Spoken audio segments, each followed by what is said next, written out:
여러분 혹시 나무에서 가장 중요한 부분이 뭔지 아시나요? 나무 뭘까요? 기둥일까요? 가지일까요? 열매일까요? 잎사귀일까요?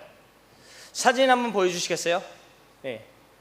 이런 얘기가 있습니다. 한 나무 이야기인데요. 어떤 사진작가가, 굉장히 유명한 사진작가가 전국을 돌아다니면서 사진을 찍고 있었습니다. 그런데 어느 날 어떤 마을에 딱 도착했는데 우연히 딱 봤는데 굉장히 아름다운 나무 한 그루가 있었어요. 아, 이거 참 굉장히 명작이 나오겠다라는 의미로 그 사진을 찍었습니다. 사진을 여러 장 찍고 이 돌아가기 전에 잠깐 지친 그 몸을 쉬기 위해서 그 나무에 살짝 기대고 있었습니다. 그런데 살짝 기대고 일어나는 순간 그 나무가 갑자기 부러졌어요. 왜 그럴까 했는데 사람들이 소동이 나서 왜 그럴까 해서 왔는데 확인해 본 결과 그 나무 뿌리가 견고하지 않았다는 거죠. 굉장히 건강하고 아름답게 생겼던 그 나무였는데 그 뿌리가 굉장히 건강하지 않았다는 겁니다. 여러분, 아무리 화려하고 또 아름다워 보이고 또 건강해 보이는 나무도요, 뿌리가 정말로 건강하지 않으면은 그 나무처럼 부서지게 됩니다. 쓰러지게 되고 또 무너지게 돼요. 여러분, 태풍 오면은 나무가 무너지는 거 본 적 있으시죠? 미국에 살다 보면은 토네이도를 자주 보게 되는데 토네이도가 한번 지나가잖아요. 아무리 뭐 100년, 200년 된 거목도 그 토네이도 바람 한 번이면 쓰러집니다. 그런데 그 중에서 땅에 뿌리를 잘 받고 있는 나무들은요, 흔들릴지언정 무너지지는 않아요. 여러분, 우리 그리스도인들에게는 과연 이런 뿌리는 무엇일까요? 우리 그리스도인들에게는 뿌리는 무엇일까요? 우리 같은 그리스도인들을 땅에 단단히 고정하고 또 흔들릴지언정 넘어지게 하지 않는, 또 지탱해 하는 그 뿌리는 과연 무엇일까요? 또 우리 같은 그리스도인들을 건강하게 자라고 또 열매 맺게 하는 그 뿌리는 과연 무엇일까요? 그리고 우리 그리스도인들에게 가장 기본이 되는, 하지만 기본이지만 가장 중요한 그런 뿌리와 같은 것은 과연 무엇일까요?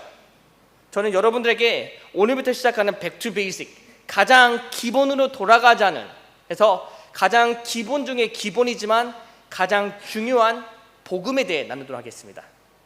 여러분, 복음 다 들어보셨죠? 들어보셨나요? 오늘 입교하신 분들 복음 안 들어봤다면 굉장히 곤란하죠? 다시 시험 봅니다. 네. 그럼 복음은요, 어떻게 보면 우리에게 가장 중요한 거지만 저는 오늘 말씀 통해서 복음에는 하나님의 마음과 계획이 있음을 나누기 원해요. 오늘 말씀 요한복음 3장 16절 말씀이죠. 3장 16절 여러분 다 같이 한번 읽어볼까요? 네, 시작. 하나님이 세상을 이처럼 사랑하사 독생자를 주셨으니 이는 그를 믿는 자마다 멸망하지 않고 영생을 얻게 하려 하심이라. 아멘. 이 말씀을 한 번도 안 외워보신 적 혹시 있으실까요? 없죠. 요한복음 3장 16절은 사실 얘기하면요, 교회에 나오지 않는 사람들도 아는 말씀이 요한복음 3장 16절이에요. 그런데 이 말씀 가운데 우리를 향한 하나님의 마음과 계획이 있습니다. 그리고 그 마음과 계획 중심에는 바로 하나님의 복음이 있다는 거죠. 다시 말하자면 요한복음 3장 16절에 전하는 그 복음 안에는 하나님이 여러분들 사랑하는 그 마음과 또 여러분을 향한 그 뜻과 계획이 있다고 나와 있는 거예요. 하나님의 마음은 과연 무엇일까요? 요한복음 3장 16절에서 뻔하죠. 아주 정확하게 나와 있습니다. 하나님의 마음은요, 이처럼 사랑하사예요. 하나님의 계획은 나와 있죠. 영생을 얻게 하려 하심이라. 먼저 하나님의 마음 함께 보도록 하겠습니다. 하나님의 마음은 이처럼 사랑하사. 하나님이 저와 여러분을 이처럼 사랑하신대요. 어떻게 사랑하는지는 그 다음에 나와 있죠. 예수 그리스도를 우리에게 주실 만큼. 여러분 생각해 보세요. 예수 그리스도 하나님께서 우리에게 주셨다는 것은요, 어떻게 보면은 당연한 일로 우리는 생각하고 있죠. 왜냐하면은 이 일은 이미 it happened already. 벌써 일어났기 때문에 예수님이 이미 우리에게 주어졌고 우리는 그를 믿음으로써 구원을 이미 얻었기 때문에 이미 지나간 과거로 생각하고 있어요. 근데 여러분, 이 사건은요, 굉장히 큰 중요성과 의미가 있습니다. 그리고 그 가운데는 하나님이 우리를 얼마나 사랑하는지 아주 정확하게 표현하고 있어요. 여러분 생각해보세요. 예수님은요, 하나님에게 유일한 뭐였죠? 독생자였어요. 독생자는 영어로 얘기하면 only son, 그러니까 한국말로 하면은 뭐라 그러죠? 장남이 아니라 뭐라 그러죠? 외아들이에요. 여러분 이해좀 아세요? 전 미국 사람입니다. 네, 외아들인데 단순히 외아들이 아니라 성경에서는요 외아들이 아니라 독생자로 표현하고 있어요. His one and only begotten son.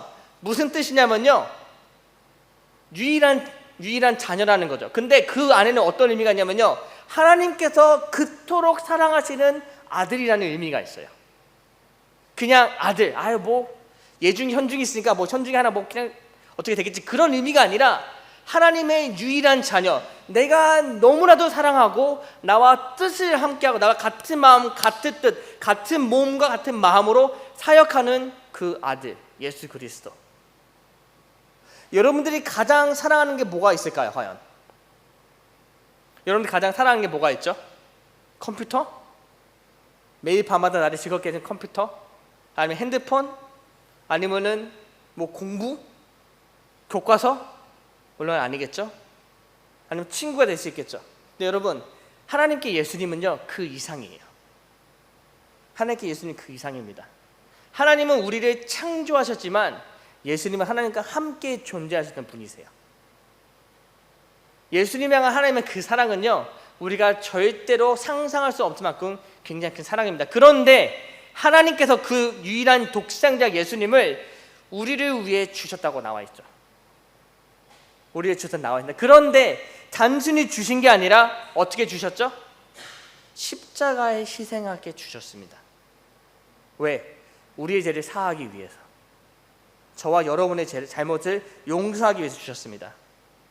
이것이 바로 하나님의 사랑입니다. 죽어 마땅한 죄인은 우리를 위해서, 우리를 너무나 사랑하셔서 자기의 유일한 독생자인 예수님을 희생하셨어요. 여러분 제가 여러 번 얘기했지만 잘못한 사람의 그 잘못을 용서하기 위해서 자신의 가장 큰 사랑하는 것을 희생한 만큼 어리석은 사람은 없어요. 그렇죠? 여러분 생각해 보세요. 여러분의 친구가 범죄를 저질렀습니다. 경찰서에 끌려갔어요. 근데 합의를 하기 위해서 여러분의 핸드폰을 팔아야 돼요. 근데 핸드폰이 아이폰 21 프로 맥스예요. 아직 나오진 않았지만 여러분께서 용돈을 모아가지고 2,500불이라는 돈을 주고서 그 핸드폰을 샀습니다. 불과 어저께.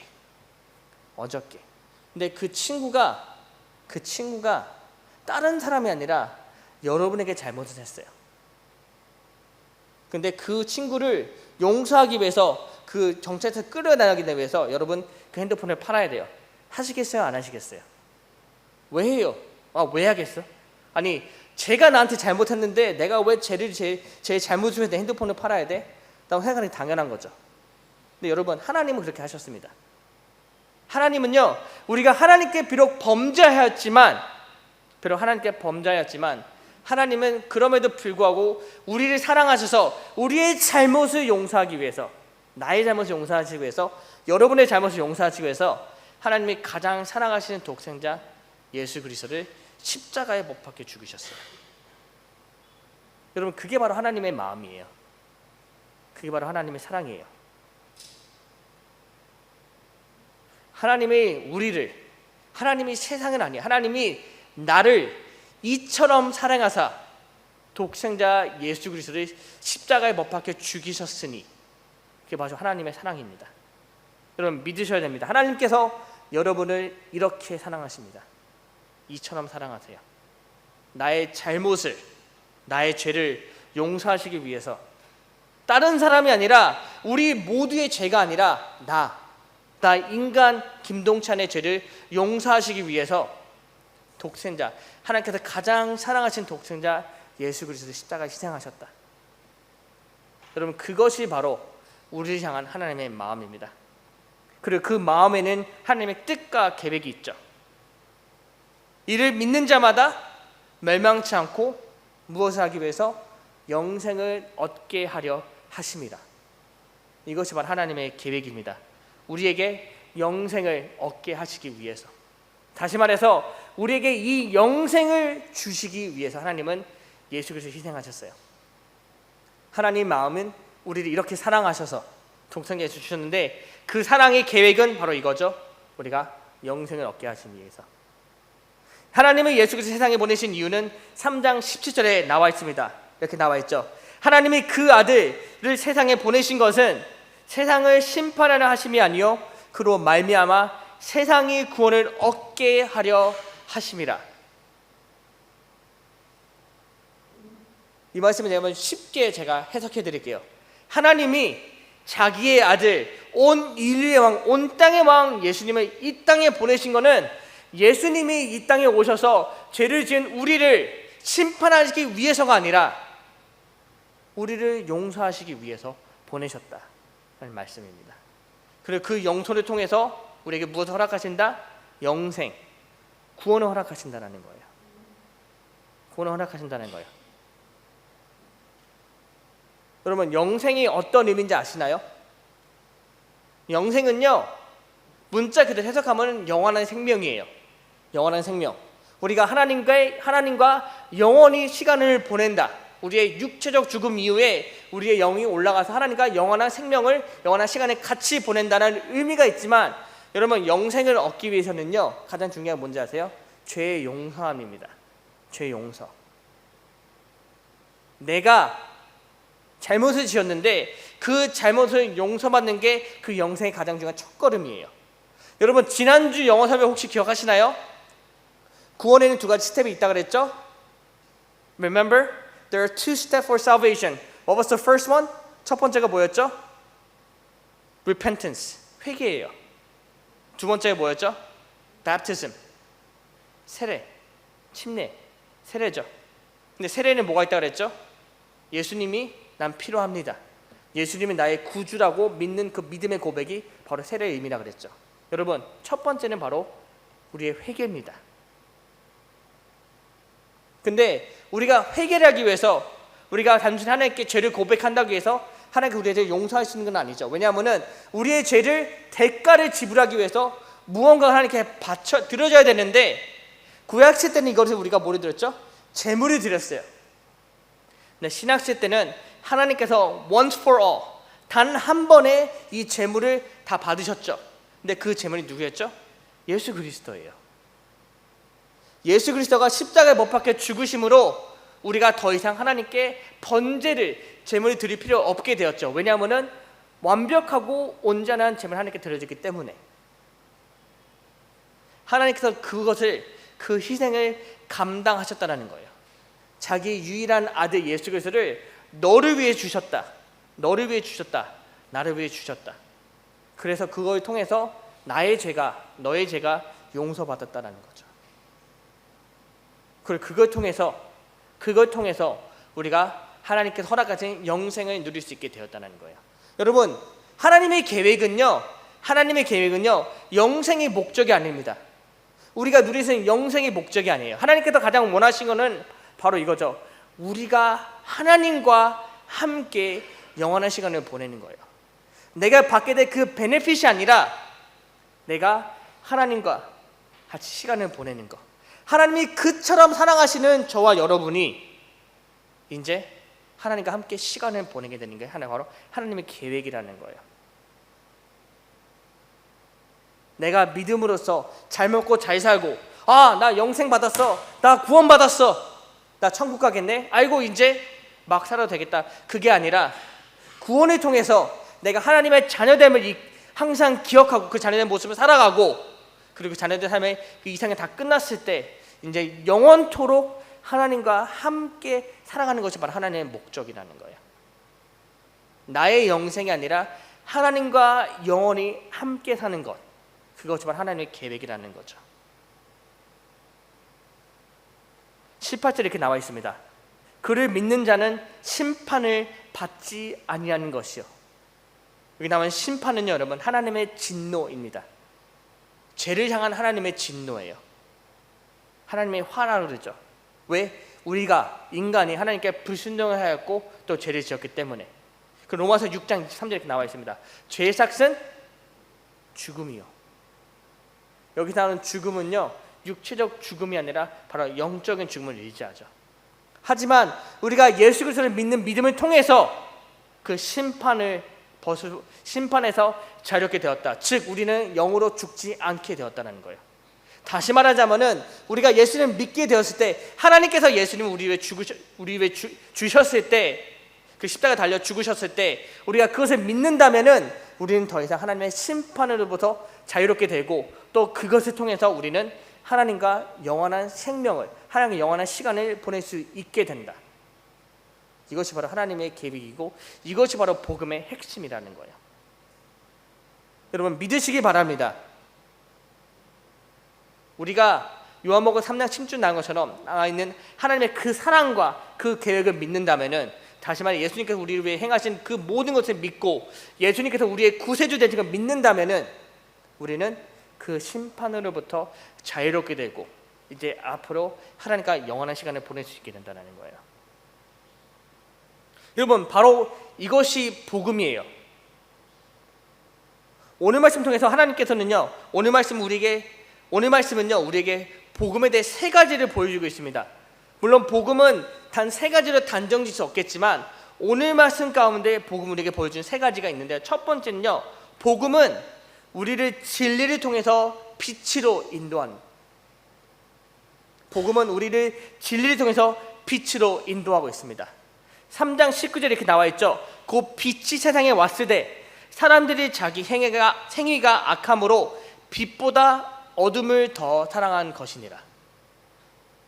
빛이 세상에 왔습니다. 그런데 사람들은 그 빛보다 어둠을 더 사랑한다 나와 있죠. 하지만 3장 21절에 이렇게 나와 있습니다. 진리를 따르는 자는 빛으로 오나니. 그 어둠을 사랑하는 자들에서 그 중에서 진리를 따르는 자는 빛 가운데로 나와 있다고 20절 나와 있죠. 여러분 진리는 무엇이죠? 3장 21절 나오는 진리는 무엇이죠? 진리는요 truth예요. 변하지 않는 사실. 근데 그 진리가 무엇이냐면은 바로 예수 그리스도가 우리의 유일한 구원자 되시는 게 바로 진리입니다. 하나님이 그토록 사랑하셔서 이 땅에 보내신 그 독생자 예수 그리스도가 이 땅에 오셨는데, 그가 다름이 아니라 어떤 분이 아니라 바로 우리를 구원할 수 있는 유일한 구원자 되시는 게 바로 진리예요. 복음의 핵심. 여러분 잘 들으세요. 이것이 바로 복음의 핵심입니다. 성경 전체에 나오는 이 복음에 대해서 이렇게 줄일 수 있죠. 복음의 핵심은요, 하나님의 본체 되시는 예수님께서 이 땅에 낮아지심으로 오셨습니다. 낮아지심으로 오셨는데 죄가 없는 그 예수님께서 우리의 모든 죄를 다 짊어지시고 십자가에 죽으심으로 우리의 죄를 용서받을 수 있었습니다. 그런데 거기서 끝난 것이 아니라 죽은 지 3일 만에, 죽은 지 사흘 만에 부활하셔서 죽음을 이기셨습니다. 그리고 이것을 믿는 모든 자들은 다 영생을 얻게 된다. 이게 바로 복음의 핵심이에요. 하나님께서 예수님을 이 땅에 보내셨는데, 하나님과 동등된 예수님을 이 땅에 보내셨는데, 죄가 없으신 그 예수님께서 저와 여러분의 죄를 다 짊어지시고 우리의 죄를 용서하시기 위해서 십자가에 달려 죽으셨습니다.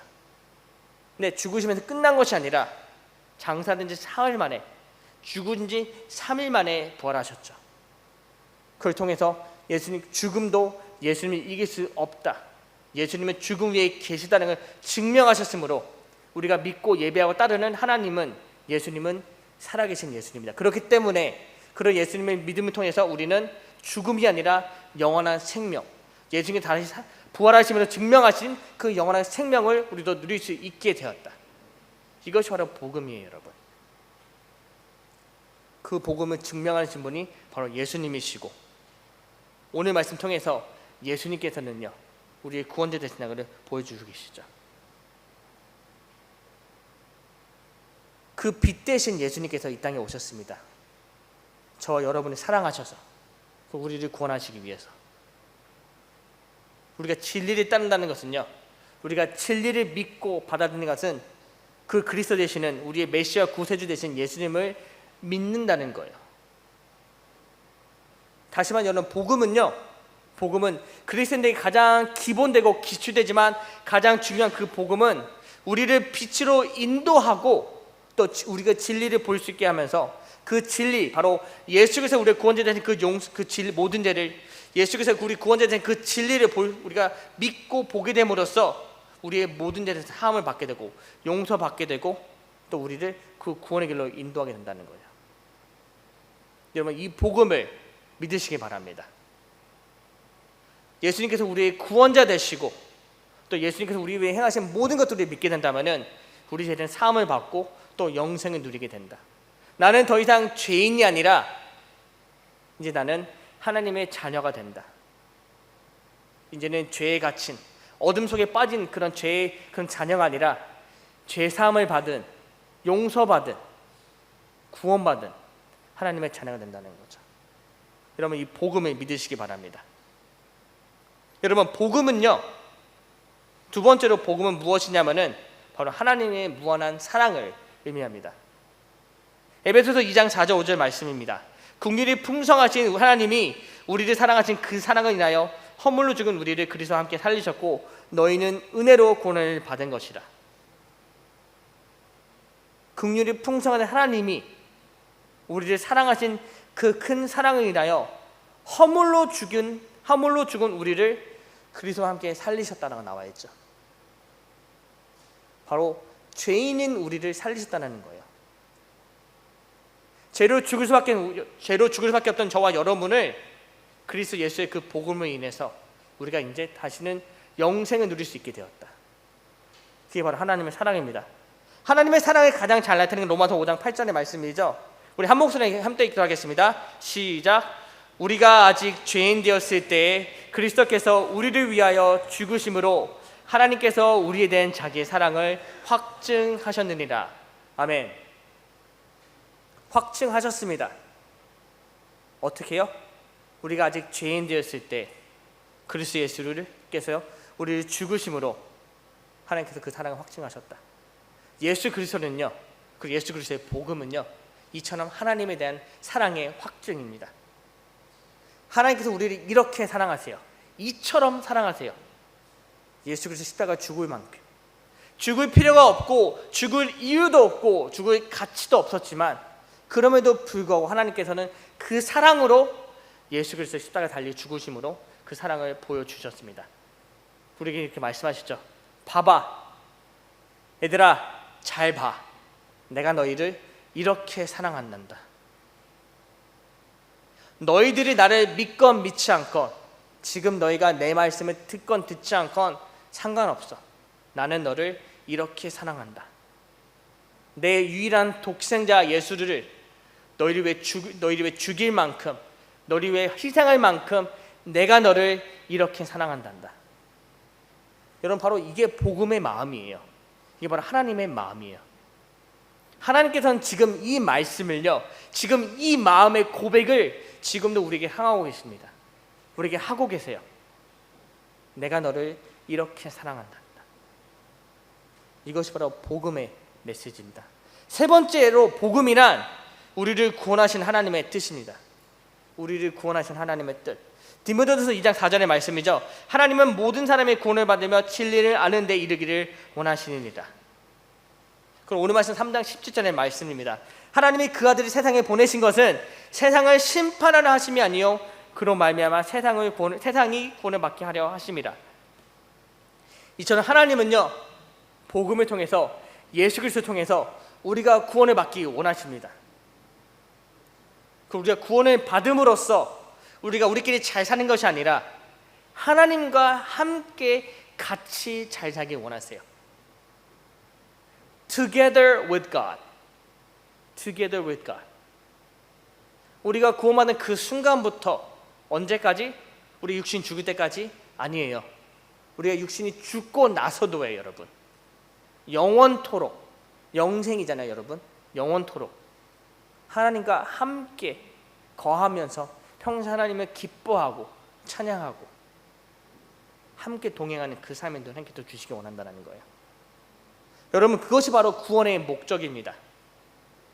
우리가 잘 살기 위해, 단순히 우리가 용서받기 위함이 아니라 하나님과 함께 동행하고 살고 시간 보내고 거하고 꿰어진 관계가 회복되는 것이 바로 구원의 목적이에요. 그래서 그것을 이루신 분이 바로 예수 그리스도이시며 그리고 바로 예수 그리스도께서 우리 위해 행하신 모든 것이 바로 복음이라는 거예요. 그렇기 때문에 우리는 앞으로 세 가지를 기억해야 됩니다. 첫 번째, 복음을 붙잡기. 복음을 붙잡기예요. 복음을 붙잡는다는 말씀은요, 복음의 주인공 예수 그리스도를 우리가 붙잡는다는 것을 의미하죠. 예수 그리스도의 그 복음을 붙잡는 것은 예수 그리스도를 나의 구세주, 구원자로 받아들이고 나는 그리스도 예수가 필요하다는 것을 인정하는 거죠. 그리고 예수님께서 나를 위해 이 땅에 오신 것과 이 땅에 행하신 모든 것을 다 믿습니다라고 고백하는 게 바로 복음을 붙잡는 겁니다. 여러분, 이것은요 단 한 번에 끝나는 것이 아니라 매일매일 삶 가운데 복음을 붙잡고 살아가셔야 됩니다. 예수님, 나는 단순히 이 순간이 아니라 이 순간뿐만 아니라 매일매일 매 순간 나는 당신이 필요한 연약한 존재입니다. 여러분, 그렇게 복음을 매일 붙잡으시기 바랍니다. 두 번째 우리 행할 것은 이것이죠. 바로 복음으로 뿌리 내리기. 한 나무가 사과라는 열매를 맺기 위해서는요, 먼저 심어져야 되고요, 그 다음에 뿌리를 내려야 됩니다. 뿌리가 내려지지 않잖아요. 여러분, 그 나무는 자라지 않습니다. 네, 자랄 수는 있어요. 하지만 그 나무는 절대로 건강하게 성장할 수 없습니다. 그리고 열매를 맺을 수 없게 돼요. 여러분, 그 씨앗의 비유 아시죠? 네 가지 씨앗이 있었죠? 씨앗이 있었는데 네 가지 길에 떨어지면 첫 번째는 길가에 떨어집니다. 뿌리 내기 전에 바로 까마귀가, 새가 그 씨앗을 먹게 돼요. 두 번째 씨앗은 어디 떨어지죠? 어디에 떨어지죠? 돌 위에 떨어지죠. 뿌리를 잠깐 내리지만 결국에는 뿌리가 건강하지 못해서 시들어 죽게 됩니다. 세 번째는 어디에 떨어지죠? 세 번째 땅은 가시덩굴이죠. 뿌리는 내리지만 그 가시덩굴로 인해서 그 영향을 못 받게 되고 결국에는 열매는 못 맺게 돼요. 열매는 못 맺게 됩니다. 근데 마지막 씨앗은요, 아주 건강한 땅에 그 뿌림을 받아서 아주 건강하게 성장하게 되고 열매를 맺게 돼요. 근데 여러분, 그 가운데 가장 중요한 건 바로 뿌리예요. 뿌리. 복음이 우리 안에 새겨졌을 때 우리가 그 복음에서 뿌리를 내리지 못한다면은 우리는 절대로 성장할 수 없게 됩니다. 열매는 둘째치고요, 성장할 수 없게 돼요. 여러분, 그만큼 복음이 중요해요. 우리 삶 가운데. 나는 예수님 믿는데요. 네, 그래도 복음 중요합니다. 그래도 복음이 필요합니다. 왜? 예수님이 필요하다면요, 여러분, 예수님이 단 한 번만 필요하다면 우리는 더 이상 예수님 예배할 필요가 없잖아요. 하지만 우리는 매일매일 매순간 예수님이 필요한 연약한 존재이기 때문에 복음은 매일 필요하다는 거예요. 그렇기 때문에 여러분의 삶이 복음 가운데 뿌리내시기 바랍니다. 여러분의 삶을요, 예수님을 믿고 의지하시기 바라요. 나의 구원자 되신 예수님이 나와 항상 함께 하시고 나와 동행하시고 나를 지켜주신다. 그리고 예수님이 나의 삶의 주인 되시고 나의 중심 되시며 내 삶의 우선순위 되신다. 여러분, 이것이 바로 복음으로 뿌리내리는 삶의 모습입니다.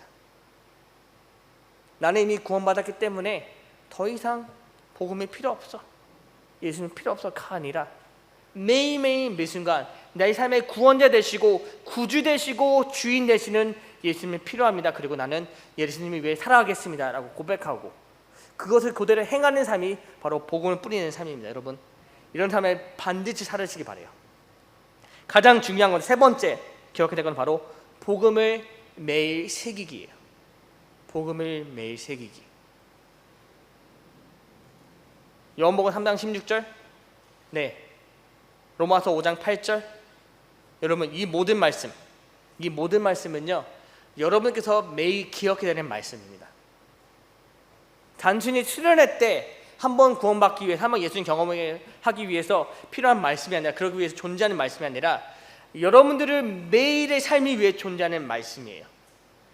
여러분, 복음을 매일 생긴다는 것은요, 예수님이 나에게 어떤 존재인지를 매일 되새기면서 그 말씀대로 살아가는 삶이 바로 복음이 새기는 말씀이에요.